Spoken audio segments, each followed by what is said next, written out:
Hi hello నమస్తే, నేను కృష్ణాంజనేయులు. ఆంధ్రప్రదేశ్ రాష్ట్ర మంత్రివర్యులు విద్యాశాఖ, ఐటీకి సంబంధించినటువంటి మిగతా కొన్ని శాఖలు కూడా చూస్తున్నారు.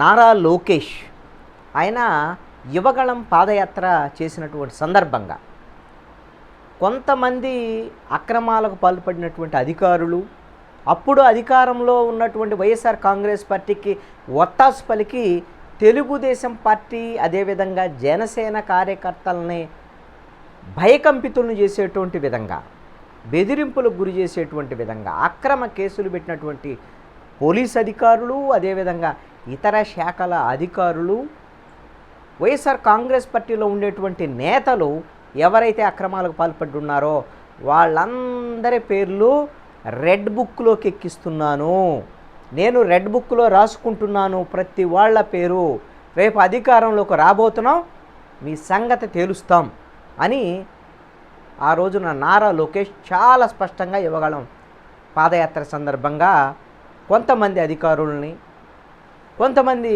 వైఎస్ఆర్ కాంగ్రెస్ పార్టీ నాయకుల పేర్లతో సహా హెచ్చరికలు జారీ చేశారు.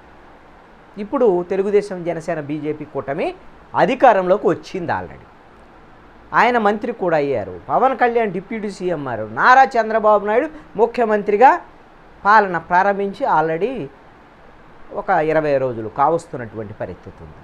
మరి ఈ పరిస్థితుల్లో నారా లోకేష్ రాసినటువంటి ఆ రెడ్ బుక్ తెరుస్తారా? ఆ రెడ్ బుక్లో ఉండేటువంటి అప్పుడు ఆయన నోట్ చేసినటువంటి అధికారుల మీద చర్యలు తీసుకుంటారా? వైఎస్ఆర్ కాంగ్రెస్ పార్టీ నేతల మీద ఏవైనా కేసులు పెట్టి వాళ్ళ మీద చర్యలు తీసుకునే దానికి అవకాశం ఉందా అనేటువంటి ఈ రెడ్ బుక్కు సంబంధించినటువంటి అంశం చర్చనీయాంశంగా మారినటువంటి పరిస్థితి ఉంది. హోంమంత్రిగా బాధ్యతలు స్వీకరించిన తరువాత వంగలపూడి అనితను కూడా ఈ కొంతమంది జర్నలిస్టులు ఈ రెడ్ బుక్లో పేర్లకు సంబంధించినటువంటి కొంతమంది అధికారులు ఉన్నారు, ఏమిటి వాళ్ళ మీద చర్యలు ఉంటాయా ఏమిటి అనేటువంటి దాని మీద అడుగుతున్నటువంటి పరిస్థితి. అలాగా ముఖ్యమంత్రి ప్రెస్ కాన్ఫరెన్స్ అప్పుడు కానీ, లేకపోతే ఇతర మంత్రుల ప్రెస్ కాన్ఫరెన్స్ అప్పుడు కానీ ఈ చర్చ వస్తుంది. అసలు రెడ్ బుక్లో ఉన్నటువంటి పేర్లకు సంబంధించి వాళ్ళ మీద చర్యలు ఉంటాయా? రెడ్ బుక్ ఆ రోజున నేను మీ మీద చర్యలు ఉంటాయి ఖచ్చితంగా హెచ్చరించారు కదా నారా లోకేష్ అనేటువంటి దాని మీద. ఇప్పటికే మాచర్ల మాజీ ఎమ్మెల్యే పిన్నెల్లి రామకృష్ణారెడ్డిని మొన్న ఎన్నికలకు సంబంధించినటువంటి పోలింగ్ సమయంలో జరిగినటువంటి హింస, ఏది ఈవీఎంలు పగలగొట్టడము, ఇతర కేసులకు సంబంధించినటువంటి దాంట్లో మాచర్ల మాజీ ఎమ్మెల్యే పిన్నెల్లి రామకృష్ణారెడ్డిని ఇప్పటికే అరెస్ట్ చేశారు. ఇంకా కొంతమంది నేతలను అరెస్ట్ చేసేదానికి అవకాశం ఉండొచ్చు అనేటువంటి చర్చ కూడా జరుగుతుంది.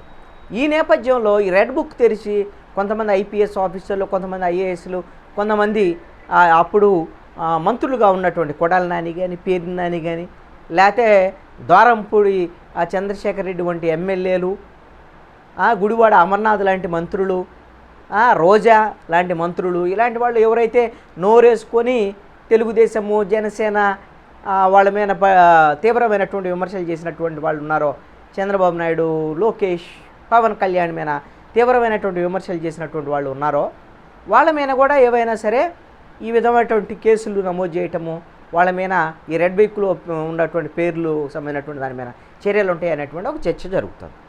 ఇక్కడ ఒక అంశం ఏమిటంటే, భారతదేశం ప్రజాస్వామ్యతంగా పరిపాలన జరిగేటువంటి దేశం. ఈ ప్రజాస్వామ్య దేశంలో డాక్టర్ బిఆర్ అంబేద్కర్ నేతృత్వంలో రాసినటువంటి భారత రాజ్యాంగానికి అనుగుణంగా పాలన ఉంటుంది. పోలీసులు ఐపీసీ, సిఆర్పిసి ప్రకారంగా, అదేవిధంగా ఐఏఎస్లు ప్రభుత్వ నిబంధనలు ఏవైతే ఉన్నాయో వాటి ప్రకారంగా పాలన సాగించేదానికి అవకాశం ఉంటుంది. అంతేగాని నారా లోకేష్ రెడ్ బుక్లో పేర్లు రాసుకుంటే ఆ రెడ్ బుక్ ఆధారంగా అధికారులు కానీ లేదా ప్రభుత్వం కానీ చర్యలు చేపట్టేదానికి అవకాశం లేదు. మరి అలాగని అసలు ఏం చర్యలు ఉన్నావా, హెచ్చరికలు మాత్రమే ఉంటాయా? అలాగైతే మరి మీరు గమనిస్తే తెలుగుదేశం పార్టీ శ్రేణులు ఎన్నికలకు ముందు, తెలుగుదేశం అధికారంలోకి రావడానికి ముందు తీవ్రమైనటువంటి ఆందోళనకు, భయాందోళనకు గురైనటువంటి పరిస్థితులు ఉన్నాయి. కొంతమంది పోలీసు అధికారులు పక్షపాతంగా వ్యవహరించినటువంటి సందర్భాలు కూడా ఉన్నాయి. శ్రీకాళహస్తి సిఐ అనుకుంటా అంజు యాదవ్, మొన్న ఎన్నికలకు ముందు జనసేన నాయకుడు కొట్టేశాయి అని వీళ్ళందరూ కూడా పోలీస్ స్టేషన్ ముందు లేదో నిరసన తెలియజేసినటువంటి పరిస్థితి ఉంటే ఆ సీఐ అంజు యాదవ్ వచ్చి ఆ కొట్టేశాయి అనే జనసేన నాయకుడిని చెంపచెళ్ళు అనిపించింది. అట్లాగా ఆవిడ చాలామందిని కొట్టింది అనేది ఉంది.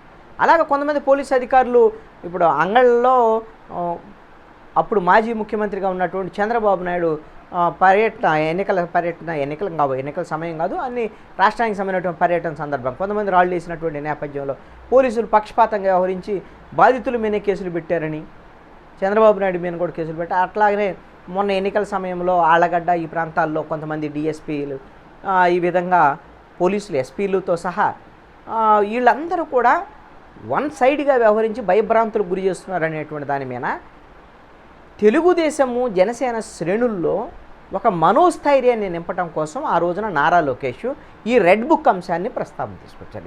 మీ పేర్లు రాసుకుంటున్నాం, మేము ప్రభుత్వంలో అధికారంలోకి వస్తాం, ఇప్పుడు వాళ్ళు ఉంటారు, రేపొద్దున మేము ఉంటాం అధికారంలో, మేము అధికారంలో ఉన్నప్పుడు ఖచ్చితంగా ఈ విధంగా పక్షపాతంగా వ్యవహరించినటువంటి వాళ్ళ మీద చర్యలు తీసుకుంటామనేటువంటి విధంగా స్పష్టంగా హెచ్చరికలు జారీ చేశారు. ఆ రోజున తెలుగుదేశము జనసేన ఈ శ్రేణుల్లో మనోస్థైర్యం కల్పించడం అనేటువంటిది ప్రధానమైనటువంటి అంశంగా నారా లోకేష్ ఆ రోజున మాట్లాడారు. నారా లోకేష్ యువగళం పాదయాత్ర చేసేటప్పుడు కూడా కొంతమంది పోలీసు అధికారులు ఆయన మైకు లాక్కోవటం, ఆయన ఒక స్టూల్ మీద నుంచోని మాట్లాడాలి అంటే ఆ స్టూల్ను కూడా లాక్కునేటువంటి పరిస్థితులు ఇవన్నీ కూడా ఉన్నాయి. కొంతమంది పోలీసులు పక్షపాతంగా వ్యవహరించారన్నారు.